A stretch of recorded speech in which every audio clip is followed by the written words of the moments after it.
नमस्कार. मी भाऊ तोरसेकर. तुम्ही बघत आहात प्रतिपक्ष. मित्रांनो, विधानसभा निवडणुका जसजशा जवळ आल्या आहेत, म्हणजे प्रक्रिया तर सुरू झाली आहे, पण जसजसं मतदानाचं वेळापत्रक जवळ येत चाललंय आणि मतदानाची आणि मतमोजणीची मुदत जसजशी कमी होत चाललेली आहे, तसतसं निवडणुकीच्या रिंगणात आखाड्यात उतरलेल्यांची तारांबळ वाढत चाललेली आहे. आणि या गडबडीमध्ये काँग्रेस पक्षाची किंवा महाविकास आघाडीतल्या अनेक पक्षांची आणि नेत्यांची जी तारांबळ उडालेली आहे, ती खरोखरच दिवसेदिवस दुःखद आणि मनोरंजक अशी विचित्र झालेली आहे. काँग्रेस पक्षाचं तर मला काही कळतच नाहीये. लोकसभा निवडणुकीत काँग्रेस पक्षाचे 13 खासदार निवडून आले आणि एक बंडखोर निवडून आला. तर काँग्रेस पक्षाला वाटायला लागलं की आपण महाराष्ट्रात परत पूर्वीचे अच्छे दिन आलेले आहेत. आता आपण स्वबळावर महाराष्ट्रात आपलं सत्ता स्थापन करू शकतो, इथपर्यंत काँग्रेसला वाटायला लागलं. तसं बघायला गेलं तर जवळजवळ 95 पासून, म्हणजे 29 वर्षापूर्वी काँग्रेसने महाराष्ट्राची सत्ता गमावली, ज्यावेळेला शरद पवार काँग्रेस पक्षात होते आणि महाराष्ट्राचे मुख्यमंत्री होते. शरद पवार मुख्यमंत्री असताना काँग्रेसने महाराष्ट्राची सत्ता गमावली, बहुमत गमावलं. तेव्हापासून काँग्रेस पक्षाला आज तागायत 29 वर्षामध्ये 5-6 निवडणुका झाल्या, पण बहुमत काही मिळवता आलेलं नाही, स्वबळावर सरकार बनवता आलं नाही. 99 मध्ये परत एकदा काँग्रेसचा मुख्यमंत्री झाला, पण तो मुख्यमंत्री होण्यासाठी काँग्रेसमधून बाहेर पडलेल्या शरद पवार यांच्या राष्ट्रवादी काँग्रेस बरोबर तडजोड करून, आघाडी करून, एकमेकांच्या विरुद्ध निवडणूक लढवून सुद्धा परत एकत्र येऊन त्यांना सरकार बनवावं लागलं होतं. त्यानंतर सुशील कुमार शिंदे असतील, अशोक चव्हाण असतील, विलासराव देशमुख असतील, पृथ्वीराज चव्हाण असतील, असे 4-4, 5-5 मला वाटतं काँग्रेसचे मुख्यमंत्री झाले. पण स्वबळावर महाराष्ट्राची सत्ता मिळवणं हे काँग्रेसला गेल्या 29 वर्षात शक्य झालं नाही. आणि 2014 नंतर काँग्रेस पक्ष हळूहळू महाराष्ट्राच्या राजकारणात 4थ्या क्रमांकावर फेकला गेला. 2019 मध्ये, 2014 मध्ये तर महाराष्ट्राच्या लोकसभेच्या 48 जागा आहेत, त्यामध्ये अवघ्या 2 जागा मराठवाड्यातल्या काँग्रेस जिंकू शकली होती. 2019 मध्ये अवघी 1 जागा गडचिरोली का चंद्रपूरची जिंकली. थोडक्यात काँग्रेस पक्ष हा जवळजवळ महाराष्ट्रातून संपल्यात जमा होता. विधानसभेच्या निवडणुकीत गेल्या वेळेला काँग्रेस पक्ष 44 इतका खाली आला होता. 44 म्हणजे महाराष्ट्रात जे 4 प्रमुख पक्ष मानले जात होते त्यामध्ये काँग्रेसचा 4था क्रमांक लागत होता. असा काँग्रेस पक्ष गेल्या विधानसभा लोकसभा निवडणुकीत अचानक 4थ्या क्रमांकावर आला. आणि मग काँग्रेसचे जे जे कोणी अर्धवट राव आहेत, नाना पटोले यांच्यासारखे, त्यांना तर वाटायला लागलं आता काँग्रेस म्हणजे 1950, 60, 70 सालातली बलवान पार्टी झालेली आहे आणि आपण स्वबळावर महाराष्ट्रात काँग्रेसची सत्ता आणू शकतो, अशा भ्रमात पटोले वागायला लागले. आणि त्यातून ज्या महाविकास आघाडीने काँग्रेसला परत एकदा जीवदान दिलं होतं, ती महाविकास आघाडी गडबडायला लागली, डळमळायला लागली. कारण महाराष्ट्रात लोकसभेनंतर अवघ्या 6 महिन्यात विधानसभेच्या निवडणुका होत असतात. जवळजवळ मला वाटतं 1999 पासून ही प्रक्रिया चालू राहिलेली आहे. 2004, 2009, 2014, 2019 आणि 2024 ही 5वी विधानसभा निवडणूक अशी आहे की लोकसभेनंतर अवघ्या 6 महिन्यात महाराष्ट्राची विधानसभा निवडणूक होते. आणि त्यामुळे लोकसभेत जे काँग्रेसला यश मिळालं ते जितकं काँग्रेसचं स्वतःचं यश नव्हतं, तितकंच महाविकास आघाडीत सहभागी असलेल्या उबाटा शिवसेनेचं सुद्धा स्वतःचं यश नव्हतं. उबाटा शिवसेनेला 9 जागा मिळाल्या, पण त्या सुद्धा स्वबळावर जर उद्धव ठाकरे लढले असते तर तेवढ्या जागा नक्की मिळाल्या नसत्या. काँग्रेस आणि राष्ट्रवादी या दोघांच्या कोबड्या घेऊन उद्धव ठाकरे चालत होते, म्हणून त्यांना यश मिळालं होतं. पण काय असतं, यशाची नशा ही सगळ्यात भयंकर असते. कधी दारू असेल, ड्रग्ज असतील, अंमली पदार्थ असतील, वेगवेगळे अफू असेल, या सगळ्या ज्या व्यसन आणि नशा आहे, त्याची नशा आपल्या जागी असते. पण यशाची नशा ही सगळ्यात भयंकर असते. याचं कारण आता आपल्याला कोणी हरवू शकत नाही असे आभास होतात, आणि त्या आभासात घुसलेला माणूस त्यातून सहजासहजी बाहेर पडत नाही. इतकंच नसतं, त्याचा पराभव व्हायला लागला तरी तो पराभव त्याला स्वीकारता सुद्धा येत नाही, आणि त्याचा अधिकाधिक ह्रास होत जातो. आणि त्याच अवस्थेतून लोकसभेनंतरच्या अवघ्या 2 महिन्यामध्ये काँग्रेस पक्ष गेला. 6 महिन्यात परत विधानसभा निवडणुका आहेत. हे विसरून महाविकास आघाडीतले तीनही पक्ष एकमेकांच्या उरावर बसण्याची पाळी आली.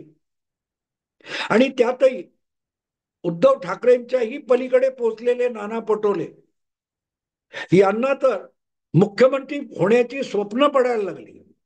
आणि त्यामुळेच ते जितक्या आग्रहीपणे महाविकास आघाडीतला मोठा भाऊ काँग्रेस पक्षच आहे असं सांगायला लागले, आणि ते तर जुमानायला उद्धव ठाकरे तयार नव्हते. कारण उद्धव ठाकरे यांनी गेल्या विधानसभा निवडणुकीनंतर मतदाराशी आणि भाजपशी जी दगाबाजी केली ती थोरला भाऊ होण्यासाठीचीच होती. जर युतीत थोरला भाऊ होता आलं नाही, म्हणून मी महाविकास आघाडीत आलो, महाविकास आघाडी बनवली, तर मी धाकटा भाऊ म्हणून का राहू? लोकसभेला सुद्धा मी मोठा भाऊ म्हणून पुढे येऊन निवडणुकीचा प्रचार करत होतो. तर मग आता मी सहजगत्या धाकटा भाऊ ही भूमिका का स्वीकारू, असा आडमुठेपणा उद्धव ठाकरे करणार हे स्पष्टच होतं. पण ज्या प्रकारे लोकसभेत यश मिळालं होतं, त्यामुळे काँग्रेस पक्षामध्ये एक नवी संजीवनी संचारलेली होती. 14 आणि 19च्या दारुण पराभवानंतर, लागोपाठच्या पराभवानंतर, लोकसभा विधानसभांच्या पराभवानंतर काँग्रेस पक्षामध्ये एक कमालीची मरगळ आली होती. मित्रांनो, 5 वर्षापूर्वी विधानसभेच्या ज्या निवडणुका महाराष्ट्रात झाल्या, तेव्हा तर काँग्रेस पक्षाच्या कार्यकर्त्यांना आणि स्थानिक नेत्यांना स्वबळावर राज्यातल्या निवडणुका लढवाव्या लागल्या होत्या. राहुल गांधी, प्रियंका वाड्रा किंवा जे जे कोणी दिल्लीतले काँग्रेसचे हायकमांड आहेत, त्यापैकी कोणीही महाराष्ट्रात विधानसभा निवडणुकीच्या प्रचारासाठी सुद्धा फिरकला नव्हता. अशोक चव्हाण प्रदेशाध्यक्ष होते, आणि राहुल गांधी हे 1 दिवसासाठी नांदेड जिल्ह्यात आले, 2 प्रचार सभा घेऊन जे गेले ते परत फिरकले नाही. तरीही काँग्रेसला स्वबळावर 44 आमदार निवडून आणता आले होते. हे मी सगळं एवढ्यासाठी सांगतोय की अशा मरगडीतून 10 वर्षानंतर काँग्रेस पक्ष गेल्या लोकसभा निवडणुकीत बाहेर पडला. कारण काँग्रेस पक्ष 48 पैकी 13 लोकसभेच्या जागा निवडून आणू शकला होता, महाविकास आघाडी म्हणून असेल किंवा कुठलंही कारण असेल. पण ज्या वेळेला आपल्या पक्षाचे सर्वाधिक आमदार खासदार निवडून येतात, सगळ्यात मोठी संख्या जिंकून आलेल्या उमेदवारांची ज्या पक्षाची असते, त्या पक्षामध्ये एक आवेश संचारतो, एक संजीवनी संचारते, आणि ते अधिक मोठ्या लढाईला तयार होत असतात. तशी काँग्रेसमध्ये संजीवनी संचारली होती. पण त्याच्या आहारी जाऊन जेव्हा तुम्ही पोरकटपणा सुरू करता आणि ज्यांच्या मदतीने आपल्याला यश मिळालंय हे ठाऊक असूनही त्यांच्याच विरोधामध्ये दंड थोपटायला लागतात, तेव्हा मग आपले सहकारी आणि आपले मित्रच आपले शत्रू व्हायला सुरुवात होते. आणि त्यामुळे नाना पटोले आणि संजय राऊत यांच्यामध्ये उघड उघड कुस्ती सुरू झाली, आणि त्याचा व्हायचा तो दुष्परिणाम हा महाविकास आघाडीवर झाला. शरद पवार आणि त्यांचा पक्ष यापासून अलिप्त होते.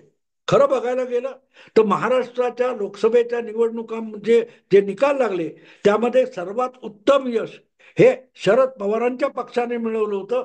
कमीत कमी जागा लढवून जास्तीत जास्त निवडून त्यातल्या आणल्या तर शरद पवारांनी आणल्या. 3 पक्षामध्ये कमी खासदार शरद पवारांचे, पण त्यांचे फक्त 2 उमेदवार पराभूत झाले. काँग्रेसचे 4 उमेदवार पराभूत झाले आणि उद्धव ठाकरे यांचे तर 12 उमेदवार पराभूत झाले. शरद पवारांचे फक्त 2 उमेदवार पराभूत झाले. पण तरी उर्मटपणा, उद्धटपणा, अरे रावी, तुम्ही बघायला गेलात तर ती उद्धव ठाकरेंकडे जास्त होती, नाना पटोलेंकडे जास्त होती, शरद पवारांकडे बिलकुल नव्हती. उद्धव ठाकरेंना तर मुख्यमंत्री होण्याचे वेध लागले होते, नाना पटोलेंना सुद्धा मुख्यमंत्री व्हायचं होतं. शरद पवारांनी आपल्याला मुख्यमंत्री पद नको असं जाहीर करून टाकलं. आणि या पार्श्वभूमीवर आता विधानसभेचे अर्ज भरायची मुदत संपली आहे. आणि अशा वेळी काँग्रेस पक्षामध्ये जी भगदड, चेंगराचेंगरी, पळापळ सुरू झाली आहे ती खरोखरच चकित करून चालणारी. म्हणजे गेल्या 10 वर्षामध्ये काँग्रेस सोडून अनेक लोक गेले, अनेक नेते, अनेक चांगले कार्यकर्ते, प्रवक्ते काँग्रेस पक्ष सोडून गेले. दीर्घकाळ वाघमारे नावाचे जे मुंबईचे प्रवक्ता होते ते मध्यंतरी लोकसभा निवडणुकीच्या आधी शिंदे यांच्या शिवसेनेत गेले. अनेक जण गेले, मिलिंद देवरा गेले. पण लोकसभा निवडणुकीत एवढं चांगलं यश मिळवल्यानंतर जर कोणी काँग्रेसचा नेता, प्रवक्ता, कार्यकर्ता पक्ष सोडणार असेल तर त्याकडे बारकाईने बघणं आवश्यक आहे. काय झालंय काँग्रेसवाल्यांना? जे काँग्रेसवाले लोकसभा निवडणुकीनंतर थेट महाराष्ट्राच्या मुख्यमंत्री पदावर दावा करत होते आणि मुख्यमंत्री होण्याच्या तयारीला सुद्धा लागले होते, आणि नुसते नेते नव्हे तर कार्यकर्ते सुद्धा लवकरच आपलं सरकार येणार अशी भाषा बोलायला लागले होते, त्या पक्षातले अनेक लोकप्रिय चेहरे किंवा लोकांना ठाऊक असलेले चेहरे जर पक्ष सोडणार असतील तर मग काहीतरी गंभीर घटना घडते हे लक्षात घेतलं पाहिजे. काल परवाची गोष्ट आहे की सचिन सावंत जो गेल्या 10-15 वर्षामध्ये मुंबई काँग्रेसचा, महाराष्ट्र काँग्रेसचा प्रवक्ता म्हणून वेगवेगळ्या चॅनेलवर झळकत होता, काँग्रेस पक्षाची बाजू अत्यंत हिरिरीने मांडत होता, आणि एवढं करून सुद्धा जेव्हा काँग्रेस पक्षाचे नाना पटोले प्रदेशाध्यक्ष झाले तेव्हा त्यांनी सचिन सावंत यांना त्या पदावरून बाजूला केलं आणि आपले लाडके आणि राष्ट्रवादीतून नुकतेच काँग्रेसमध्ये आलेले तपासे किंवा असं काहीतरी नाव आहे, त्यांना राज्याचा, महाराष्ट्रातला काँग्रेसचा प्रमुख प्रवक्ता केलं. आणि चिडलेल्या सचिन सावंत यांनी आपल्या प्रवक्ते पदाचा राजीनामा देऊन टाकला होता. बाकीचं सोडून द्या, पण एक गोष्ट मान्य करायला लागेल की कितीही अशक्य कोटीतल्या आणि विचित्र परिस्थितीतल्या प्रसंगात सचिन सावंत यांनी सातत्याने आणि हिरिरीने काँग्रेस पक्षाची बाजू सार्वजनिक माध्यमांमध्ये लावून धरलेली आहे, लढवलेली आहे. राहुल गांधींच्या पोरकटपणापासून काँग्रेसच्या नाकर्तेपणापर्यंत अनेक बाबतीत काँग्रेसला वाचवणं अशक्य असताना सुद्धा काँग्रेसची बाजू लावून धरण्याचं सामर्थ्य आणि हिंमत सचिन सावंत यांनी दाखवलेली होती. तरीही नाना पटोले त्यांना खड्यासारखे बाजूला करतात. आत्ताची गोष्ट आहे, गेल्या निवडणुकीत मला वाटतं सचिन सावंत मुंबईत बोरिवली किंवा असं कुठेतरी उमेदवारीकडून पराभूत झाले.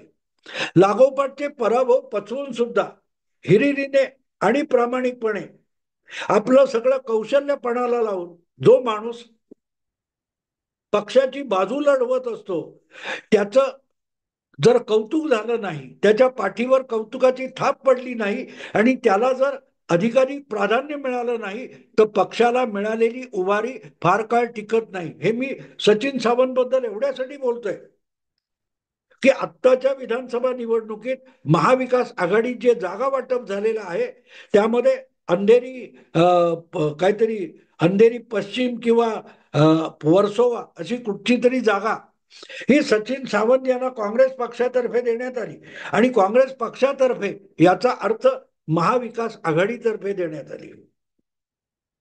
महाविकास आघाडीने लोकसभेत 6 पैकी मला वाटते 4 जागा जिंकलेल्या होत्या.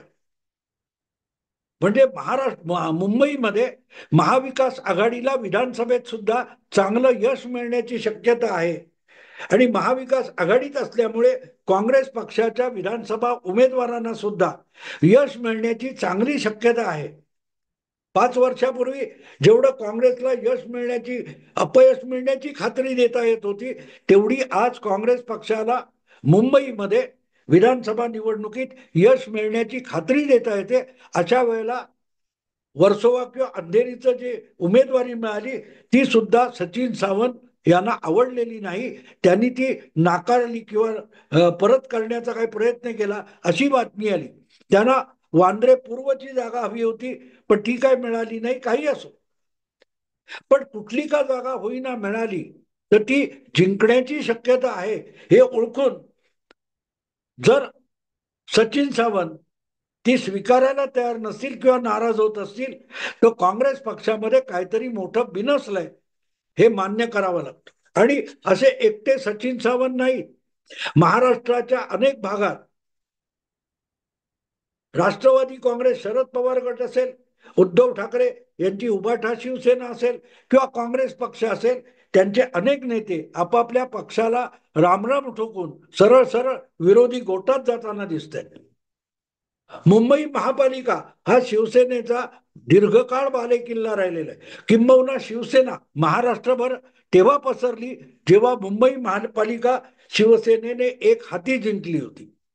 1985च्या सप्टेंबरमध्ये शिवसेना हा मुंबई महापालिकेत सर्वात मोठा पक्ष झाला आणि अपक्षांच्या मदतीने सलग शिवसेनेचे महापौर निवडून येत राहिले आणि त्या आधारावर शिवसेना हळूहळू करत मुंबई ठाण्याच्या सीमा ओलांडून महाराष्ट्रभर पसरली. त्या मुंबई महापालिकेत सातत्याने शिवसेनेच्या विरोधात काँग्रेसची बाजू लावून धरणारे रवी राजा नावाचे जे 5 वेळचे काँग्रेसचे नगरसेवक आहेत, त्यांनी आता विधानसभा निवडणुकीच्या तोंडावर काँग्रेस सोडून भाजपात प्रवेश केल्याची बातमी आली. ही म्हणूनच मला गंमत वाटते की अजून विधानसभेचे निकाल सुद्धा लागलेले नाही. बरं, रवी राजा यांना विधानसभेचं तिकीट हवं असेल तर ते तिकीट मिळवण्यासाठी त्यांनी आधीपासून प्रयत्न करायला पाहिजे होते. आणि मिळत नसेल तर उमेदवारीचं वाटप होण्याआधी, तिकीट वाटप होण्याआधी जर ते भाजपात आले असे तर मी समजू शकतो.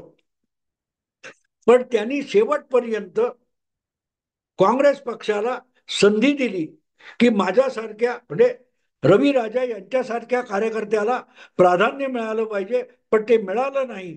तर त्यांनी काँग्रेस पक्ष उमेदवारी अर्ज भरायची मुदत संपल्यावर सोडलाय.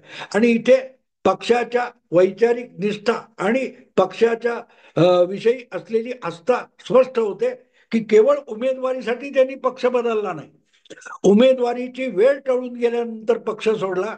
आणि म्हणून मला असं वाटतं की सचिन सावंत आणि रवी राजा यासारखे नेते जर काँग्रेस मध्ये नाराज असतील किंवा काँग्रेस पक्ष सोडून दुसऱ्या पक्षात जाणार असतील तर मग काँग्रेस पक्षाला भविष्य उरत नाही, भविष्य उरत नाही. कारण शेवटी एखाद्या पक्षाला परत एकदा आपल्या पायावर उभं राहायचं असेल तर त्याची जी मुळं असतात ती जितकी जमिनीत गाडली गेलेली असतात आणि खोलवर रुजलेली असतात, ती मुळं जितकी अधिक बलशाली होतील तेवढा वरचा वृक्ष वाढत असतो. आणि मला असं वाटतं की सचिन सावंत असो किंवा रवी राजा असो यांच्यासारखे हजारो काँग्रेस कार्यकर्ते आहेत की जे पक्षामध्ये कायम वंचित राहिलेले आहेत, त्यांना नव्याने बळ देणं, त्यांना पक्ष उभारणीसाठी संधी देणं, अधिकाधिक बळ देणं हे अगत्याचं होतं. पण लोकसभेत मिळालेल्या यशानंतर अर्ध्या हळकुंडाने पिवळी झालेले काँग्रेसमधले अनेक प्रादेशिक नेते इतके हुरळून गेलेत की त्यांना वर्षानुवर्ष, दशकानुदशक पक्षासाठी राबलेल्या आणि मेहनत केलेल्या कार्यकर्त्यांची पर्वा राहिलेली नाही. कुठल्याही झाडाची पाळंमुळं दुर्लक्षित होतात तेव्हा आपोआपच पक्षाची आबाळ होत असते. लोकांना झाड दिसतं, लोकांना फांद्या दिसतात, लोकांना पानं, फुलं, फळं दिसतात, पण मुळं दिसत नाही, मुळं दिसत नाही. आणि जेव्हा मुळं दुर्लक्षित होतात, मुळांची आबाळ होते, तेव्हा ते झाड मरायला लागतं. कारण जेव्हा झाड बांडगुळांना पोसायला लागतं आणि मुळांकडे दुर्लक्ष करतं, तेव्हा झाडाला जगणं अशक्य होऊन जातं. काँग्रेसमध्ये असं काय झालेलं आहे ते मला कळत नाही, की काँग्रेसमधून इतकी पळापळ सुरू झाली आहे. अजून निवडणुकीचे निकाल सुद्धा लागलेले नाहीत, मतदान सुद्धा झालेलं नाही. बघू मित्रांनो, आणखीन 3 आठवड्यात काय काय होतंय ते. आत्ता इथेच थांबतो. आवडलं लाईक करा, शेअर करा आणि प्रतिपक्षाला सबस्क्राईब करा. नमस्कार.